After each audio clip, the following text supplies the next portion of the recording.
para hacerla estudiar y hoy está siendo una de las historiadoras más reconocidas dentro de la provincia de Salta, ¿no? Que eso es bueno.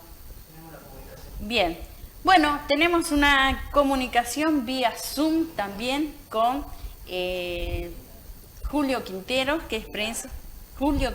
que es prensa del Partido Obrero de la provincia de Salta. Bueno, vamos a tener un diálogo con él. ¿Ya está en la comunicación? Bueno. Hola, ¿qué tal? ¿Cómo te va, Julio? Ahí está. ¿Qué tal? Buenas noches, ¿cómo estás? Sale al aire. Ahí está. Bueno. ¿Estás ahí, Julio? A ver. Digo, igual como... Hola. Sí. ¿Cómo ¿Qué tal? va? ¿Cómo les va? Aquí estamos.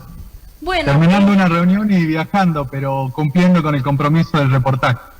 Qué bueno. Julio, quiero que me comentes más que nada este trabajo desde el lugar que vos estás ocupando como dirigente del Partido Obrero, porque estás planteando una situación de los docentes con el tema de la pandemia. Explícame un poquito tu mirada hacia lo que es lo que dijo el gobernador Gustavo Sáenz.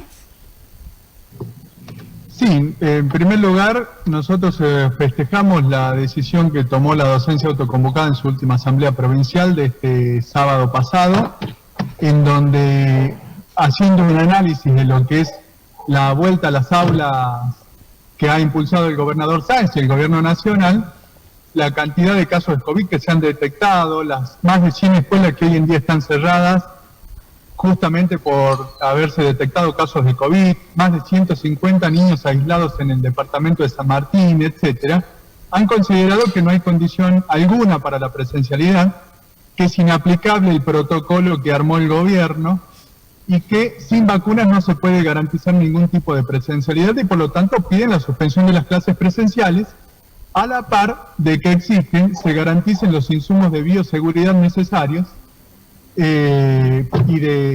los insumos tecnológicos necesarios para que se pueda garantizar el dictado de clases presenciales.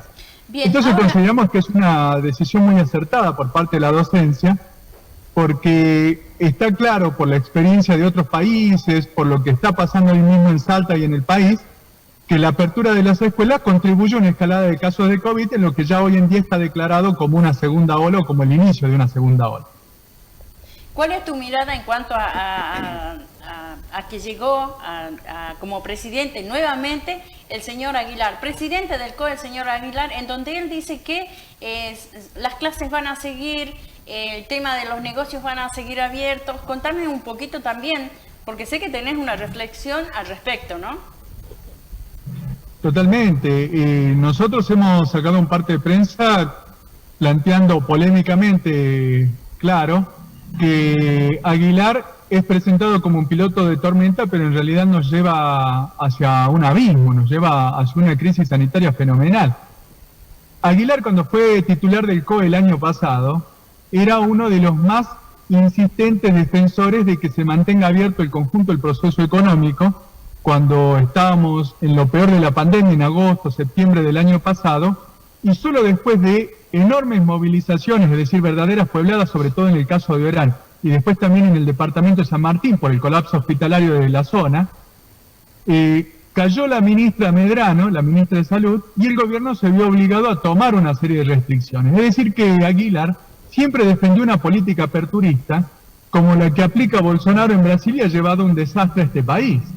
Y ahora ha declarado, hoy en una conferencia de prensa, que solo va a establecer cierres de la economía y de las escuelas cuando tengamos el sistema sanitario saturado. Es decir, en el peor de los casos, en vez de tomar medidas preventivas que eviten esa saturación y que se pongan en riesgo la vida de los salteños que eventualmente se contagien de COVID y presenten cuadros graves de la enfermedad. Entonces ya repudiamos estos dichos, llamamos la atención de que el gobierno de Sáenz está impulsando una política aperturista que va a ser criminal, es decir, en vez de tomar medidas preventivas para evitar una escalada de casos, reforzar el sistema de salud, se está manteniendo toda la economía abierta y los hospitales están en crisis. Ayer hubo una huelga y hoy también en el hospital de San Bernardo, ayer hubo una huelga en los enfermeros en el hospital San Vicente de la ciudad de Orán, reclamando por el pase a planta de los mismos, salarios adeudados, etcétera. Es decir, se están despidiendo los pocos enfermeros que se tomaron en el cuadro de la pandemia pasada, es decir, del año pasado, en vez de reforzar el sistema de salud. Desde ya llamamos la atención de que somos los trabajadores, los vecinos, los trabajadores de la salud, los que tenemos que hacer como hace la docencia. Comenzar a discutir cuáles son las medidas que son necesarias para defender nuestra vida en el marco de esta nueva segunda ola, plantear una acción de lucha para garantizar esas medidas que tienen que comenzar desde ya por una vacunación masiva, por los testeos masivos, por un reforzamiento del sistema de salud, por la triplicación de camas de terapia intensiva y terapia intermedia para atender el COVID.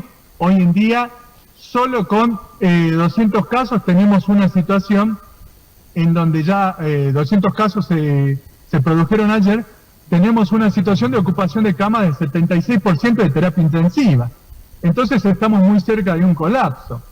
Entonces tiene que haber un giro drástico y este giro drástico solamente lo pueden dar para nosotros los trabajadores y por eso hemos reivindicado también la necesidad de una huelga general, que es el método que históricamente hemos tenido los trabajadores para imponer nuestros intereses y en este caso tiene que servir para defender también la vida del conjunto de la población salteña.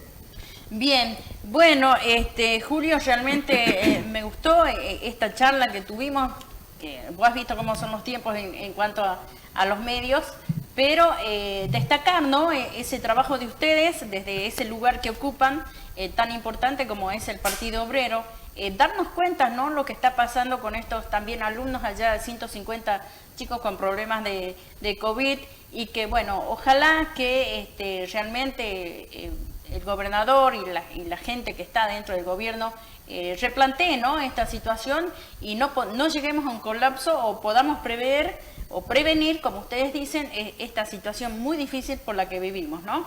Muchas gracias por la comunicación, Julio. No, al contrario, gracias a ustedes y a su disposición para cuando quieran darnos un nuevo espacio. Hasta luego. Gracias.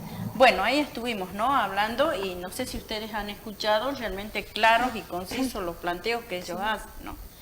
Prevenir, evitar, ¿no?, que lleguemos a un colapso. Ya lo dijo Aguilar, que él habla de seguir con la apertura.